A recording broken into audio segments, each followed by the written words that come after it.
as much as you can garner from it, because it's not a film so much about the story. No, the narrative isn't. It's the story. But of Ricky. I mean, it's the story. It's the story. Okay, It's the story of a rolling battle. No. It's a story of a series of action sequences which are awesome, but it's the story of a Joined loosely boy together. named Ricky, born with superhuman strength that his uncle taught him makes to use. Superman look like a wuss, looks like a pussy.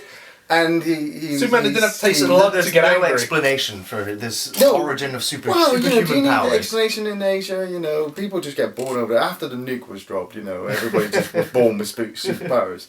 So Ricky's born with superpowers and trains in martial arts and comes across his Uncle Ghost, as he was called. Yes. In a graveyard Ghost when dog. he goes to visit I'm his sure father. there's a lot of cultural references to that character. And his uncle trains him to just be super hardcore. Or was he told him that if his enemies were stronger, he would be stronger as a result of fighting them? So it's like the Hulk philosophy that the angrier he gets, the harder he becomes. Yeah. It's Well- very Dragon Ball Z, the whole... It's definitely, I'd say it's an unrefined echo of what you see come later. Riki-Oh set the standard for this back then. Yeah, we hadn't heard It wasn't about this released film on- until yeah. last week. How is that even possible? Well, I've watched a It is lot an of Kung Fu unrefined. movies It is in an my unrefined time. film, and if And you're I honest, should have heard about this. Somebody should have said, this is one of the ultimate Kung Fu movies.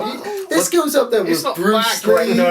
It's Jet Kung Li, Fu wasn't Once genuinely Upon a that Time good. in China, Enter the Dragon. They're all Oh, good, really good I wouldn't films. compare it and up to that their standard. combat Their sequences stories. are brilliant. But this film made me clap at the end. There are just sequences in this. The cinematography, the cinematography was view very of good. the film. cinematography was very good. The Actually. prison itself, it was a prison. It was a prison. It was a prison. No. It was a prison built of balsa wood and rubber. Well, parts of it, obviously, but that was long a shot of the tongue-in-cheek film. massive prison from. It from wasn't a far. serious film. That's probably the point I need to soften my point on. Serious. No. But you're I took it comparing very seriously. Let's go back. Comparing Let's it just to try Kung and Fu. You're recap the comparing it story. to very Yeah, intelligent films like. let's recap the story. we go. Ricky. So Ricky, the beginning of the film opens with him arriving at a prison, and you get introduced to some of the other characters as there is narration. It's the only part of the narration at the beginning of the film where the new prisoners are coming in, and obviously you hear that Ricky is in there because he's caused grievous bodily harm or done, got into a fight. To be later revealed. To be later revealed that, and so he's kind of maybe wrongfully incarcerated in prison, and the prison being corrupt and being a very oppressive system as well, where it's They need to stay alive. We can't let them starve, but then they go on to butcher them wholesale. Absolutely, but then obviously Ricky sees all of the horrible things that are happening in there, and being Superman in prison, he kind of tries to right this justice system. However, the way he goes about it, it kind of made me think that perhaps Ricky was partly the villain of this film. I felt sorry for some of the people that were in there with him. I know, and he's trying to rescue them at the end. It's like, I'm sorry, I've maimed you so you'll never be able to walk again, but I'll try and rescue you before you're splat. Oh well, it doesn't really matter. It is that scene where it's It's the a middle of the twisted night where there's a morality. thunderstorm and the camera's panning across the inmates, and he looks like a serial killer. He's just in looking there, at the just moon, look at the moon, and he's bare-chested. hulking out, and it's like. But then 5 minutes later, he's out in the yard. I mean, they tell the whole story. There's not to spoil too much, but they do fill in that story of the prison with the old man, and how he's coming up for parole. And he's a good citizen. He did run over a policeman, which makes him a murderer. He was driving to the hospital to get his pregnant wife. Yeah, okay. Yeah. And he runs over a policeman. They send him, and he wants to see his son, and he's got this He train, served his time. and they bully him and they hurt him. It's a cliched moment. They plane his face off. The So at that point, the gore effects were surprisingly I was good. shocked. I was initially shocked. But it was the fact that the film sold itself as that. The thing that caught my eye was when looking at the poster, or the cover for the film, and it says at the very top, it's Evil Dead 2, Brain Dead, The Matrix, times 10 I don't know. We'll and turned up to 11. That so, was a Western sticker put on the box. Yeah, but it means somebody saw this film and went, it's that, and that. But I'll put all that because all of those things. The tagline guy was white. There were bits that made me think, this is quite similar to Brain Dead. That kind of, sloppy gore, but it's quite horrific. Some of it, but it's funny. It's not gore. Hostile gore. It's not real. No, you can tell it's not real. Saw. It looks fake, but there's effort in all of the prosthetic work and the blood work. I will say, for its time, and we have to point that out, and for an independent film, I take it, it was probably one of the early ones of its genre. It's very well put together. Script, as I will keep saying, isn't good, but the sequence and cinematography, and yes, the martial arts is pretty cool when they're doing some actual martial arts.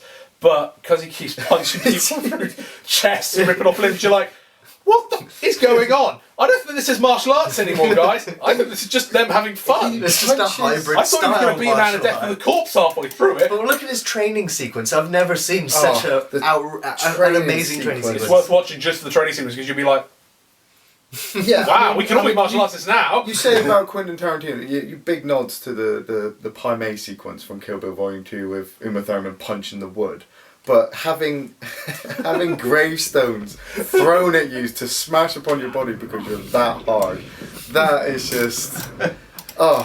Yeah. That scene just goes right next to Rocky for a training montage. Yeah. Rocky running down the road. Oh, screw you, Rocky. Bang! Oh! It's over.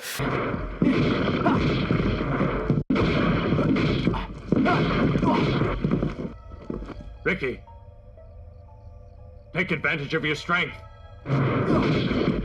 Ricky, Qigong feeds on strength and gets stronger and stronger. Give it a try.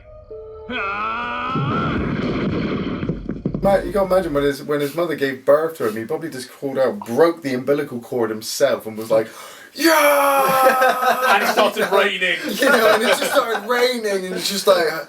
the doctor's just like, oh my God. The cliche screams in the sky. I hate to see if Ricky got into a fight in primary school, the kid comes over to him, pushes him off a bike, Ricky just gets up and punches the little kid's head off. I'm not going too far, but this is what happens in He's arrested for murder, and then he's in prison, and there's no real issue with him killing freely in prison. Nobody cares. Itself, I mean, like you said, in public. The narration sequence, Oh yeah, it's and you're fine. looking at Ricky, and you're looking at the rest of the characters, and he walks through the metal detector, and the alarm just goes off. I just like to point out Ricky was arrested for shit. Wait, hold on.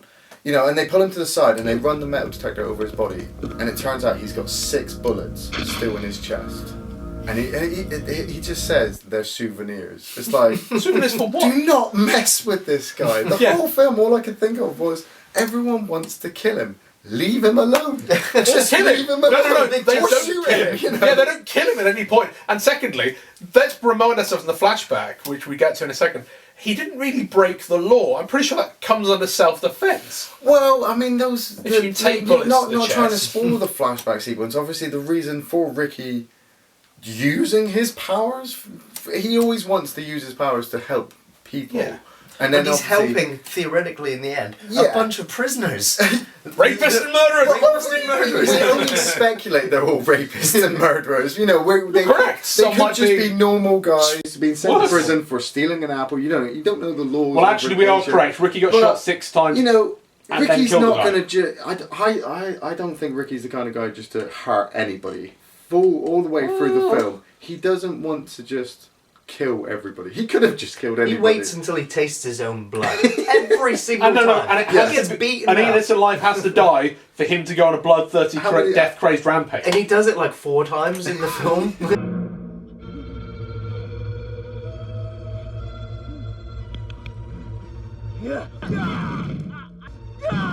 Those bits made me laugh because he'd be trying to rescue somebody who was obviously already dead after having a blade shoved in their face or, being skinned alive. And then after beating the crap out of somebody, he picks up the body and walks off. But as he picks up the body and walks off, somebody else dies. Somebody else dies. And you're like, you're not going to pick up that body? No? You're going to leave that one. You're going to bury this one first. No. Come on. You asked for it, you bastard. I still think they did this to actual people. I mean, in a way, I'm looking This at isn't a snuff film. I'm not, that's the kind of, I get a kind of snuff film feel. Great. Tell me this is the foundation of modern and he snuff. punches the guy I'm sure in the there's a side film of the discussion head. there. You can see the brain on Not the what I'm specialised inside. in. And, you know, the special effects, the guy who did the special effects, Yeah, kudos to. big time. Kudos to. But at the same time, I'd like to see if that guy actually survived that sequence. Come on, the only surviving member of the Fall was actually the one we think was a girl, so I have a feeling it could probably have well would have been been a girl. because of that Because that sympathy almost internal rule is the hero can't kill a girl, maybe. That seems appropriate. Yeah, although, possibly. how the reason he's so angry, that's a reason to make. But I mean, That's a girl-related moment, and I believe that would be a sexist. Probably the most sexist thing I've ever seen in filmmaking. Scared woman just runs. Runs in panic. Glad Chainsaw Wheel Maniac wasn't involved in the picture. They could have both gone over the edge. Well, I mean, that scene should have been quite important because it's the scene that sets Ricky off on this story that we catch up to at the beginning of the film. So all we Yeah. can say is. All of the flashbacks were really bizarre. I mean, I had to throw this stuff in really quite quickly. You know, let's get It's a- back. it's a fairly Let's get long back to the action prison. film. Let's get back to Ricky punching. Well, things. they did the ghost sequence know. for quite a while, and then again the flashback with the reason he's in jail had its gory sequence just to add to it. Obviously, I read back on this, and it is his girlfriend who dies. But she did come across as his 10-year-old sister. she looks so young. I couldn't. Again, I think this is a cultural thing, guys. This is us not possibly It was being of that part of the Orient. Yeah, They but have a youthful even look within the to it. film, they didn't seem like they were in a relationship. No. They seemed like They he seemed, was a. they seemed, There was only like what, It was like siblings. where two it's sequences with college- her, and you're like, "There's Ricky," and then in the next sequence, she's dead. I would like to tell you how she died, and I try not to laugh, but. There's no reason to avenge her. There wasn't a brutal murder. Let's not She spoil wasn't it. gang Let's not raped. spoil it. Let's stay away from the gang rape. But anyway, No. Sorry, this isn't irreversible, but this is a foreign film where the theme of the film is the same. It's a man getting vengeance for the death of his missus.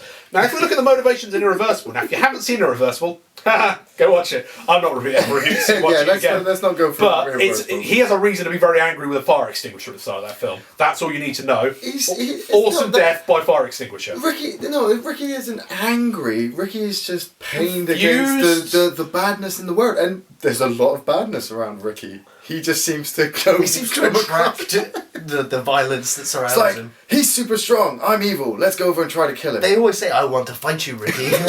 Oh, come on, the big I'm guy. going to kill you. Tarzan. honorably. Tarzan walked. He marched Yeah, it into was- the jaws of hell. It was the guy that he fights outside. Is it? He's called Sai or Say? Was it the guy with the High. knife? He was high. Oh, yeah. that's- And That was the he was most. kind of honor bound. He wants to fight him because his other lieutenant was killed, so he has to. And he's a martial has to and it's fight him. probably, And he he's is probably also a one of the martial few artist. truly martial arts. So he fights themed dirty fights. and he has a few tricks The with his female, sword. and, what I think's a female. But when when Riki-Oh tastes his Also. own blood and gets angry and For the second time. and then kicks his ass, and you're like, oh, it's Yeah. quite, there's a bit of martial arts and a bit of gore. It was nice. Of the But two, then four of them, When he's one of the two he real. started to pull out his intestines, and he's like, I'm gonna take you with me, and starts trying to strangle Ricky with his own intestines. After grotting, After being Philip- That's Harikiri. He was trying to commit Harikiri. I mean, that fight sequence itself. But they yeah, come out they're and only- they've got yeah. the crucifix with the guy chained. he's trying to the rescue guys on a crucifix. crucifix. This needs to be And you're watched. like, The he's- context he's is dead. probably not The important. guy jumps down with the intention of killing Ricky, and you're like,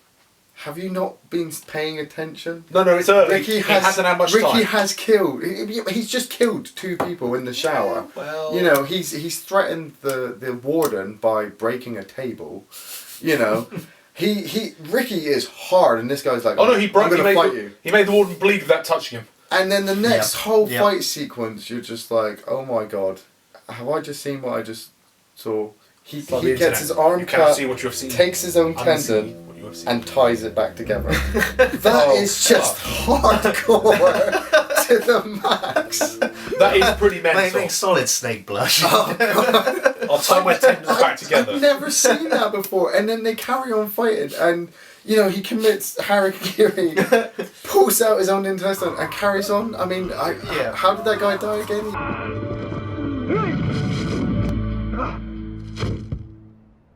You know, I appreciate a good bit of martial arts, like the Raid. fantastic film. Another film you should probably watch if you want reference to this era. It's this kind of genre of film. You could do this in the Raid. No, because the Raid's more serious. Yeah, in this one, more realistic. you still have the cool martial arts sequences. So, like the one who we think is a woman and the first guy, but no, they were the two real martial artists. And when you saw him fighting with the what I'm calling a female until I'm proven either wrong. It's the dancing. It's a dance of cool martial arts, and that's really cool.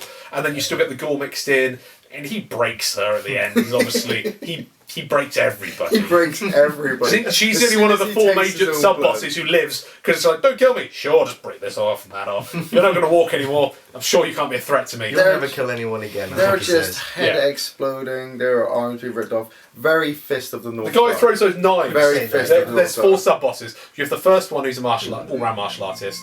The girl who's an all-round martial artist. The giant who's just a big guy. And then there's another guy who throws knives. Well, kind of like God of War style. Knitting needles on think of God of War, but if God of War, had knitting needles with fishing wire.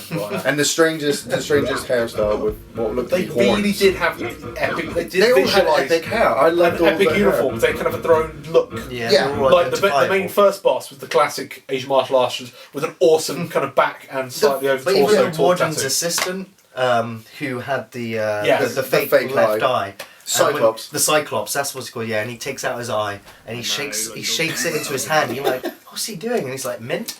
Yeah, he puts mints in his eye. There's a sequence later where he's shocked and the mints go all on the floor and he's trying to pick them all up. You're like, oh, don't put them back in your back in the it was just, so there are a couple of gross. I mean, those bits are almost more gross than the gore bits. Also, the videos in the background to this, the deputy warden's office. Yeah. You know what they are. You know what they are. When there you were see some them. fleshy titles. Dirty films essentially, and rows of them. And you're like, this film is sequence after sequence. It's Grindhouse. It's Pulp Fiction. Yep. Grindhouse. Okay. It's everything you want from a kung fu over the top movie. You know, if you like your pure. I'm a snob for my story. You tell us what your favourite scene in the movie is. Oh, it's just too many. When Tarzan first turns up, that's a good one.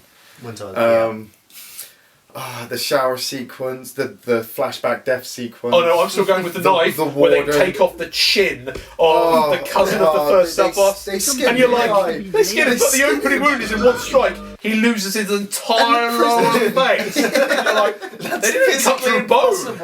That's a sort of butter knife attack. And that's the female again, I think, because she's a bitch. I mean, I loved the violence, I loved the over-the-top gore, but then I loved every other sequence where I was just like, really? You're going to allow that? Where the warden is just walking around looking at the prisoners' food and they're all cleaning up.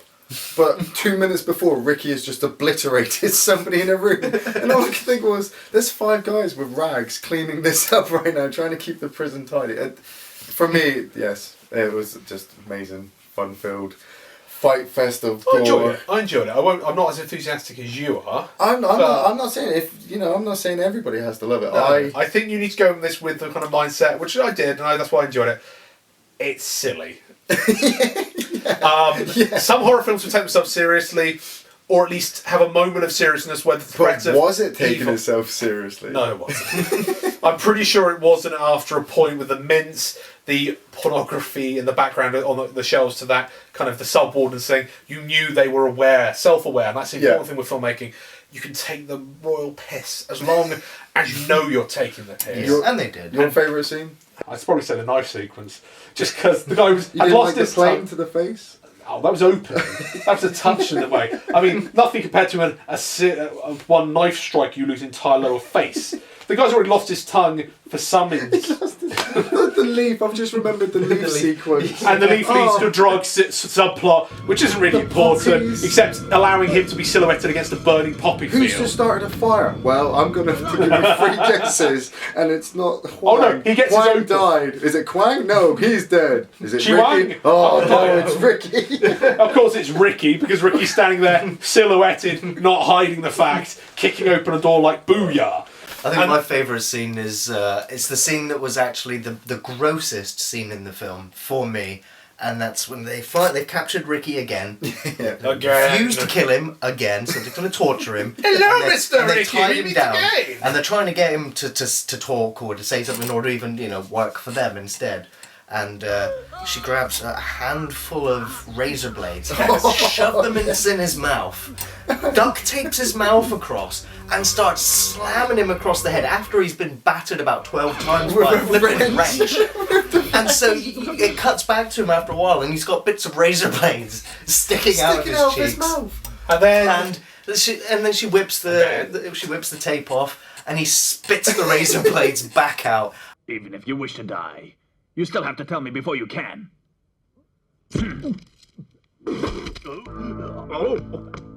Warden! Ian, would you recommend the story of Riki? Oh, it's difficult too, because if you like if you love kung fu movies and you love gore, watch it. Just watch it. If you don't, don't. Because you might not. You might find it funny. I find it very funny. I love the kung fu. I love the cinematography. If you want to get deep, I love the gore, the effects, the story. You can take it or leave it, but it's the story of Riki. Well, you don't have a choice. Just take the story of Riki. It's a series of action sequences. This film is an acquired taste. I think after years of watching films along these lines, I would kind of say watch You liked it? Yeah, I did like it, but it's a prototype for better things that came next. That's the best way to put it. I think it's the building blocks, the foundations. It's why you compare early Sergio Leone films to ground-proofing Western films. You compare Tarantino's kind of earlier Pulp Fiction films. You can see their the inspiration. grindhouse of your particular genre, Gary. The classic grindhouse builds for Tarantino. The foundation of what he's done in his whole career. The 70s, 80s grindhouse builds on, and Tarantino kept going with it. Independent grindhouse. This film is over the top martial arts gore. It's the Asian horror. So I would recommend it only if you have already seen The Evil Dead 2.